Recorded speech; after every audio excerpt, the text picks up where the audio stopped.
nombre es José López Sabio. Entré a trabajar aquí en la azucarera a la edad de 14 años, de aprendiz, como mecánico ajustador. Pues yo tenía 14 años. Entrábamos, a ver, esto en aquella época había una disposición, éramos hijos del cuerpo. Como la Guardia Civil metía a sus hijos en el cuerpo, los azucareros metían a sus hijos dentro de la fábrica. Todas las empresas, talleres, pintores, todos a la edad de 14 años tenían que meter aprendices a la fuerza. Lo obligaba el sindicato que entonces había.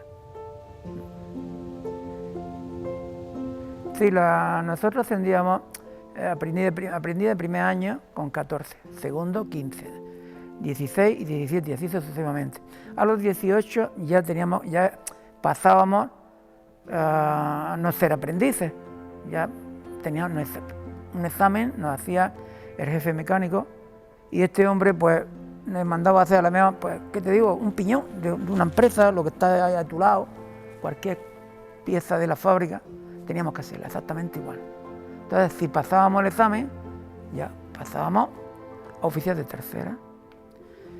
A los 4 años, pues igual, de tercera a segunda. Exámenes, piezas de la fábrica que había que reconstruir, bien en el torno, bien en el ajuste, bien en calderería, y así hasta llegar a oficial de primera. Con lo cual ya el que estaba de oficial de primera, pues no es que fuera, era más o menos un mando intermedio. Aquí los mandos eran vigilantes, contramaestres, mecánicos de segunda y mecánicos de primera. Y de ahí a partir, mecánicos, oficial de primera, segunda, tercera, y así hasta llegar otra vez a la escala baja, que eran los aprendices. Y los vigilantes pues pasaban de temporeros, que le llamaban, pues gente que venía de fuera, iban ascendiendo y ellos tenían un cometido diferente. No el cometido de, por ejemplo, de hacer andar los molinos o de reconstruirlos o lo que sea, sino ya ellos iban a tacha, evaporación, carbonatación, cosas de esas así, o encargados de calderas, que no eran mecánicos en sí, eran especialistas en lo suyo y entraban también muy jovencitos, pero ya ellos no entraban de aprendiz, ellos entraban de peones, de pincho o lo que sea, pero igual a la edad de 20 o 22, 23 años, y pasaban subiendo un escalafón a encargados de caldera, encargados de evaporación, encargados de carbonatación, turbinas y así sucesivamente. Ese era el funcionamiento que nosotros teníamos aquí. Mayormente el contramaestre mandaba en lo suyo, que era esta gente que yo te he dicho, que eran esos encargados de un sector de la fábrica, donde los encargados de eso, y después estaba la sección de mecánica, y después teníamos nuestro primer mecánico o segundo mecánico, entonces ya dependíamos mayormente los mecánicos de ellos. Ahora, esto no quiere decir que el contramaestre a mí me llamaba, me decía Pepe o López, que me decían López, mira que ahí está briago. Yo inmediatamente iba a hacerlo, ¿no? O cualquier cosa para mí era también un mando, ¿no? No el principal, como era el primer mecánico o el segundo mecánico. Y así funcionábamos. En campaña los ajustadores eran los mismos que cuando terminaban la campaña. Los ajustadores éramos personal fijo. Habíamos entrado de aprendices. Entonces, si en un momento determinado nos encontrábamos, yo fui el último aprendiz que entró aquí, que era un tal Juanito Matías, gente, pero los ajustadores éramos siempre los mismos. Se iban jubilando. Pepe Rubio llegó a ser segundo mecánico, era ajustador. Yo aprendí con él el manejo de las turbinas y el arreglo y todo lo que había de ellos, ¿no? No sé si me habré olvidado alguno, creo que no. Los demás ya pasábamos a torneros, oficiales de calderería, cosas así, pero o sea, lo que era ajustador habría aproximadamente, no sé si 6 o 8, no me acuerdo. Lo que ocurre es que en este tipo de empresas solemos, una vez que hemos aprendido nuestro oficio y somos oficiales, en este caso de tercera, vamos ascendiendo a segunda y después a primera, ¿no? Y cuando llegan las campañas de la caña de azúcar, nos suelen poner o bien de mecánico de recorrido. Esto quiere decir que el mecánico de recorrido está preparado para en el momento en que haya una avería, inmediatamente solucionar el problema y que la fábrica pare lo menos posible. Pasé después a mecánico de turbinas, o no encargado de turbinas es aquella persona que se dedica a extraer el azúcar, sino mecánico de turbinas, para que en un momento determinado, si había alguna avería, esa turbina había que arreglarla de inmediato. Para eso estaba yo. Después estuve encargado de esto que vemos aquí, que son los molinos. También el sistema era que hacerle funcionar a las máquinas con sus revoluciones, pendiente de la gente, que no se despistara nadie, porque aquí cualquier calentón que hubiese en una máquina podía tirar la empresa o la fábrica, en este caso, muchas horas paradas, porque esto es la base principal. Si no extraemos jugo, no hay evaporación, no hay carbonatación, no hay tacha, no hay azúcar. Había un remanente de atrás que igual nos cogía con todos los depósitos llenos, entonces si parábamos los molinos, lo demás seguía funcionando. Estuve también encargado de echar caña al conductor de caña. Y cuando llegaba la época en que terminaba la molienda, nos dedicamos a desarmarlo todo, pieza por pieza. Toda la fábrica entera desarmada. Limpiarla, en ver si había alguna pérdida de ajuste en alguno de los molinos, algo, y volver otra vez durante los meses de reparación, para cuando llegara el momento de la molienda, empezar otra vez de nuevo. Y ese mayormente pues fue mi cometido en esta empresa. A ver, los turnos eran 3 turnos. Algunas veces los mecánicos echábamos solamente 2, muy rara vez. 2 quiere decir de 12 horas. Pero normalmente eran 3 turnos. De 6 a 2, de 2 a 10 y de 10 a 6. Y entonces siempre había un correturno, que le llamamos, que era el que, si a mí me tocaba descanso y al mismo tiempo correr turno, ese me daba descanso y yo ya de 6 a 2 pasaba a 2 a 10 o a 10 a 6. Pero habíamos siempre un ajustador que siempre nos daba turno, un carderero a los cardereros, al encargado a los encargados, siempre solía pasar así. Bueno, pues teníamos 12 pagas al año, como cualquier hijo de vecino, o sea, cualquier trabajador, y después teníamos 2 medias pagas al 75%, o sea, el 75% de una paga, más 3 pagas extraordinarias. Por eso te he dicho que el que trabaja en una azucarera es como el que trabaja de director de un banco. Estaba muy bien considerado en el pueblo, ¿no? Y claro, eso se fue perdiendo porque lo que pasa, pues entraron unos señores en aquel momento a dirigir los sindicatos, las pagas extraordinarias, según ellos, las metieron en el sueldo y las 2 medias pagas nos las quitaron porque no, es que las hemos puesto en el sueldo. No es cierto. En fin, cosas que pasan en aquel momento, los que mandaban en el sindicato. Nos quitaron las 2 medias pagas y la paga de beneficio. Hoy solamente se cobra extraordinaria de julio y extraordinaria de Navidad. Antes no. Antes teníamos en octubre, me parece que era una paga de beneficio, o sea, si la empresa sacaba beneficio, lo repartía entre todos sus trabajadores de toda España. Sociedad General fue hacer la empresa más importante que había de azúcar, de azucarera.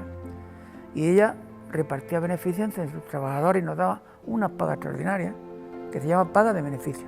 Y nos daba 2 medias pagas con un 75% a todo el mundo. Sí, bueno, esas pagas solamente las tenían aquellas personas que trabajaban y sacaban un exceso de producción. O sea, yo, por ejemplo, si estaba encargado de molinos, yo no podía sacar nunca exceso de producción, porque eso va a unas revoluciones y está a su marcha. El que está en la evaporación, pues lo mismo, no puede hacer más evaporar más de lo que está evaporando. Pero cuando una persona, que en este caso eran las turbinas, te encontraba que tenía 5 depósitos, lo normal a lo mejor era vaciar 3 y había personas que vaciaban los 5. Esas personas tenían un exceso de producción, ¿no? O sea, se excedían, que era muy bueno para la empresa, ¿entiendes? Y esas personas sí llevaban unas primas, una gratificación. Entonces hubo aquí un señor, un muchacho, un compañero, que era el que siempre sacaba más y lo repartía con los demás que estaban trabajando. Entonces, de hecho, en un momento determinado sacó tal producción de azúcar que la prima que fue una prima muy buena como para invitar a todos los que estaban en las turbinas, invitarnos a ver los toros. Vino el cordobés y nos invitó a ver los toros. Bueno, en aquella época yo fui enlace sindical por UGT y estuvimos también haciendo unos cursos de higiene y protección en el trabajo. Entonces aquí había muchísimos accidentes, muchos. Entonces hablamos con el director y con el jefe mecánico, encontramos muy buena disposición en proteger todas las máquinas. Esto no estaba protegido, estas máquinas no estaban protegidas. Cualquier persona caía a un sitio y allí el juez iba a seguir trabajando. Y se consiguió en ese aspecto tener más protección. Higiene, pues se consiguieron unos servicios mejores que los que había. Entonces todo eso pues se consiguió. Ah, sí, bueno, yo tengo aquí una cicatriz. Y fue de un señor que estaba repasando esto. Le llamábamos peine. Peine es lo que pasa en el interior para limpiar eso, para que el bagazo no se quedara ahí pegado. Y estaba repasándolo con una radial. Y yo le digo, ten cuidado con lo que estás haciendo, porque puedes provocar un accidente. Partió el disco, pegó en el techo, bajó para abajo, pegó contra la máquina, me entró por aquí y me salió por la boca. Un trozo de carborundo de radial. 78, 80. Ya no, Franco ya no vivía, habíamos pasado una democracia y entonces había una serie de reivindicaciones con los nuevos sindicatos. Siempre había carencias, ¿no? Porque pero bueno, accidentes ocurren y siguen ocurriendo. Pero yo en aquel momento, a partir de una época en que conseguimos reducir totalmente los accidentes de trabajo. ¿Cómo hacerlo? Pues protegiendo las máquinas y protegiendo al trabajador. Y que una persona tuviera unos zapatos o unas botas en condiciones para no pisar una mancha de aceite y salir resbalando y tirarse contra una máquina. En botas de trabajo, ya especiales, ya aquello cambió totalmente. Como le dimos un vuelco totalmente a la seguridad en el trabajo, con esto que hicimos de proteger las máquinas. Claro, te coge inmediatamente, te cae un molinito de estos encima de un pie y te lo ha machacado, aunque con botas también, ¿no? Pero ya era diferente. Con cascos en el trabajo, que entonces eso no existía. Pues antes teníamos que traer la ropa de casa. También se consiguió de la empresa que nos dieran ropa de trabajo. Entonces nos dieron un pantalón y una chaquetilla, quien quiso eso, y el que no, pues un mono de trabajo. Después ocurrió también un caso que intervenimos en aquel momento los enlaces sindicales. Y fue que si aquí faltaba una persona a la hora de la molienda, le decían a esa persona, te puedes quedar a hacer otro turno. Si así le interesaba, ¿no? Entonces aquello lo llamaban doble o en doble. ¿Qué significaba? Pues que si una persona estaba de engrasador en las máquinas, le duplicaba el sueldo de ese día. O sea, si en 8 horas ganas 100, en 16 horas ganas 200. Eso no lo volvimos a consentir nosotros más. Hablamos con el director y le dijimos, si usted no le paga el 150% como paga extraordinaria, no como paga extraordinaria, como hora extraordinaria, que entonces ¿a qué equivalía la hora extraordinaria? Con una hora normal, pues al 150% de esa hora. O sea que ya no era el doble, sino era el 150% del doble. Llegamos a tener una pequeña huelga, porque la misma gente decía, no, es que nos los van a quitar, lo que ocurre, ¿no? Había muchas personas que venían de la zona esta de Capileira, de todos esos pueblos del Valle de Lecrín y todo eso, y esas personas pues venían a intentar ganar dinero. De no, es que si nos quitan los endobles, pues entonces ya no podemos echarlos, no los van a quitar. Porque si una persona falla porque se ha puesto enfermo o algo, ahí queda eso hay que cubrirlo, eso no lo van a quitar. Y entonces esa reivindicación también se consiguió. Siempre había aquí un practicante, pero venía 1 hora al día, ¿no? 2 o 3 horas, pero si con un accidente a las 8 de la mañana y tú no estás, o a las 3 de la madrugada o a las 5 de la tarde, y entonces conseguimos en aquel momento para que el servicio de enfermería fuera en campaña las 24 horas. Eso también se consiguió. Con lo cual venía gente que ya o eran practicantes o eran enfermeros o algo, pero siempre teníamos un servicio ahí permanente en el botiquín. Un olor súper agradable, a caña de azúcar. La caña de azúcar despide un olor muy bonito, vamos, muy bonito, sino fuerte y agradable, muy agradable. El bullicio, pues bueno, las máquinas funcionando con vapor y la gente por un lado para otro, es que yo no sé cómo describirte, las correas que están rotando sobre los ejes, los piñones que están sobre las cadenas, dando, en fin, es que era un sonido, para mí un sonido agradable, aunque acababa el loco perdido. Hoy normalmente ese tipo de sonidos tendríamos que estar todos con casco. Y ya por la noche cambiaba, no sé por qué a mí me gustaba la noche, pero parece que por la noche la empresa, la fábrica, las máquinas parecían que hacían menos ruido, cuando no era verdad, era el mismo, ¿no? Pero estábamos todos más pendientes por la noche, más pendientes de nuestro trabajo. Por delante del día era mucho bullicio, de gente que va, que viene, pero por la noche cada uno estaba en su sitio y al final te llega a habituar, ¿no? A ese ruido, lo encuentras muy familiar, de un día para otro, y al final había gente que se quedaba hasta dormida, ¿no? Entre ellos yo, no te crees que no, que yo también me he quedado. Bueno, el sistema de registro que había para ver quién asistía al trabajo y quién no, le llamamos el chapero. El chapero era un marco grande con arcallatas y cada uno tenía un número de chapa. Yo tenía, por ejemplo, el número 23. Y cuando llegabas por la mañana, descolgabas tu chapa y te la metías en el bolsillo. Al mediodía, cuando salía a la 1, cogías tu chapa y la colgabas. Llegaba a las 2, igual. Y por la tarde la volvías a colgar.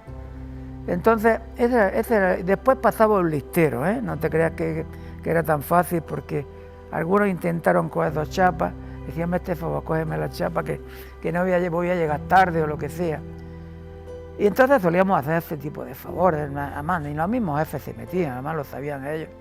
Después ya quitaron la chapa y pusieron lo que era el reloj, el ticket que llegaba con tu ficha, punticaba, pero tenías que dejarla en el sitio. También volvía a pasar el listero y volvíamos a hacer lo mismo. Bueno, la limonada, los cafés, cosas de esas, ¿sí? Normalmente había unos botijos o pipotes que lo hacíamos nosotros, de chapa de zinc. Entonces ahí se escogían limones, se dejaban bien, se echaban los trozos dentro y se le echaba agua y azúcar. Y lo poníamos en sitios frescos, ¿no? Entonces llegaba, pom, y se ponía a la gente, pues bebía. ¿Dónde tiene el pipote? Pues ahí. Te ponía a beber del pipote. Algunos chupaban, entonces lo que hicimos fue hacer una corona de espinas para que nadie metiera la boca. Eso hacíamos hacer. Y los cafés, pues bueno, había gente que en aquella época había muchas necesidades. Y había gente que llegaba y se traía su cacerola de comida, ¿no? ¿Me entiendes? Y después cogía y el café, y un café.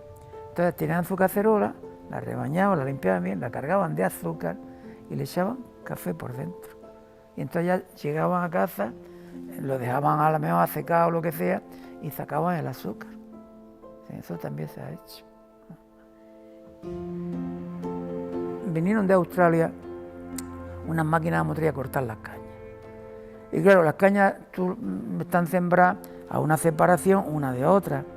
Las ruedas nunca iban a esa separación, siempre pisaban lo que eran las cañas para ir cortando. Entonces obligaron a muchos dueños de tierra a darle una amplitud a las cañas con idea de que lo que es la rueda pasara en el centro y no las dañara.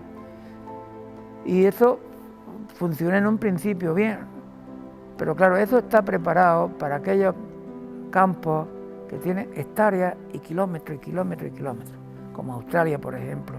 Entonces, entra una máquina, el tractor va al lado y lo va cortando a trocitos así. Corta primeramente lo que es el cortacuellos, como le llamamos nosotros, que era cortados los cabos. El cabo es la parte superior de la caña. Y entonces los canutos pues, iban directamente cortados también, iban al tractor. Pero claro, en el momento en que tú pones una finca que tiene 100 metros de largo o 200 metros y metes una máquina de estas con un tractor, destrozan la finca entera. Entonces aquello fue un fracaso, pero tuvieron que llevar. Eso es lo suyo. Intentaron unir a los labradores para que entre una finca, otra y otra y otra, consiguiera siquiera 2 o 3 kilómetros para que las máquinas fueran funcionando. O sea, unir lo que era Torrenueva, Motriz Salobreña, entre los agricultores, para que entre ellos preparar las fincas, para que la máquina empezara por un sitio y terminara por otro. Muchos se negaron, no muchos, la mayoría, se negaron por la riqueza, porque la caña en un sitio tiene una riqueza dependiendo de las tierras o dependiendo de lo cerca que estaba del mar, y los que estaban más hacia la carretera pues tenían otra riqueza, y entonces no lo consiguieron. De todas formas montaron un rupro. El rupro que hay en la Plaza de las Cañas fue para extraer esa riqueza y que cada agricultor cobrara según la riqueza que tenía. Eso sí lo hicieron. Pero al final no consiguieron lo que la base principal, que era unir que esas máquinas que trajeron funcionaran, porque no había espacios suficientes como para que un tractor diera la vuelta, con lo cual estaba pisando lo que le llamamos la zoca, la caña ya corta, la estaba pisando y hundiéndola en la tierra. Y la máquina pues 3 cuartos de lo mismo. Entonces eso aquí no funciona.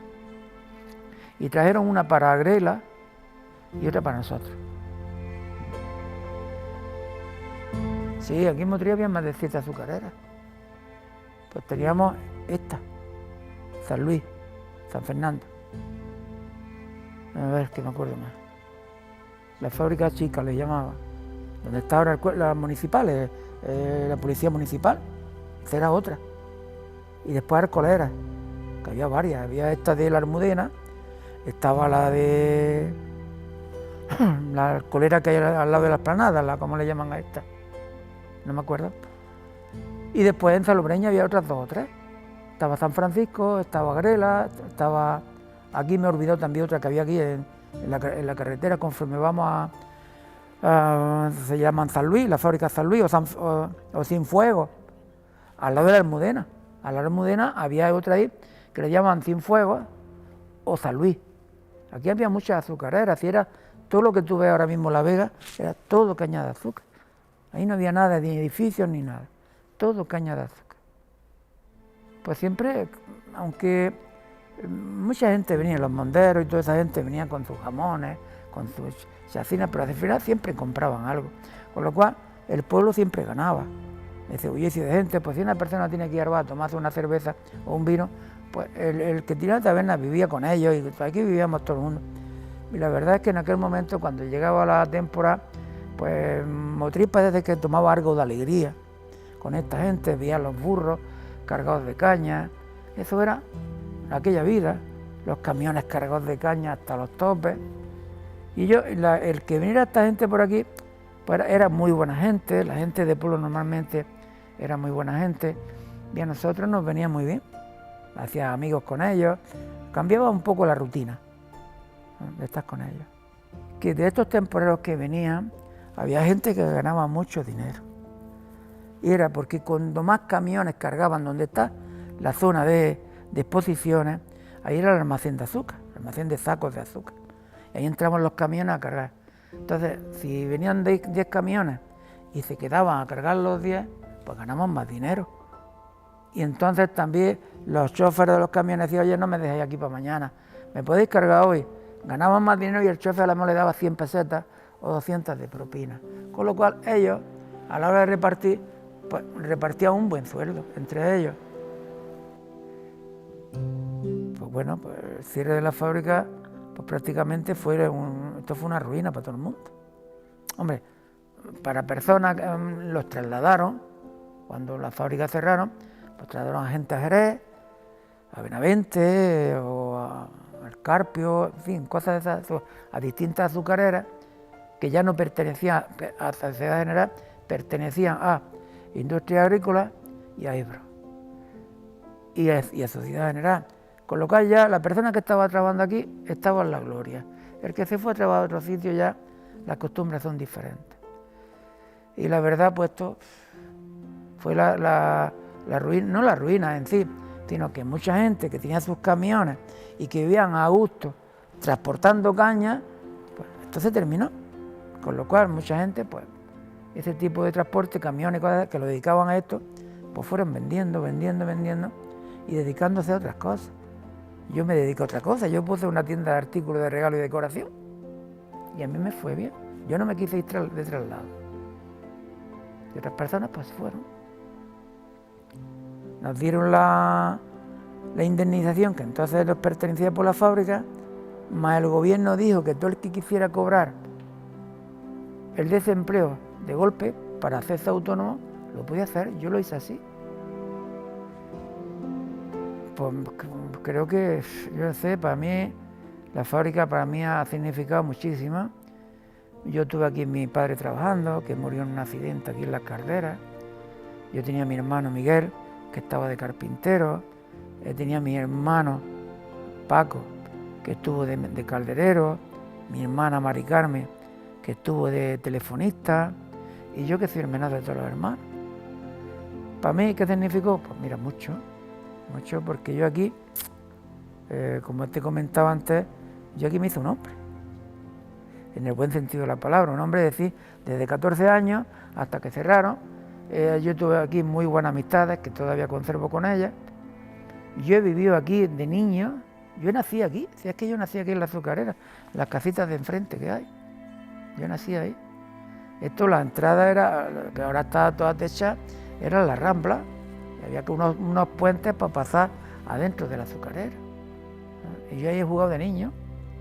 Hoy los niños juegan con tablets y con ordenadores, y nosotros jugamos a la pelota o a robar chirimoyos, que nos íbamos al campo, vamos a coger chirimoyos. El guarda siempre detrás nuestra, corriéndonos, cosas de crío. Pues digo yo que yo esto lo recuerdo muy bien, lo recuerdo con mucha nostalgia. No sé, yo echo de menos mi niñez, que la pasé aquí, y la verdad es que me emociono de aquella época que yo viví aquí. Yo estoy muy agradecido a esta empresa porque yo considero que yo aquí me hice un hombre. Era una empresa lo más importante que había. Decía la gente, quien trabaja en la azucarera es que como el que trabaja en un banco. Era la empresa más importante que en aquel momento había. Ya esto ya fue cambiando, en fin, pero... Y la verdad es que me da pena ver esto como está. Mucha pena.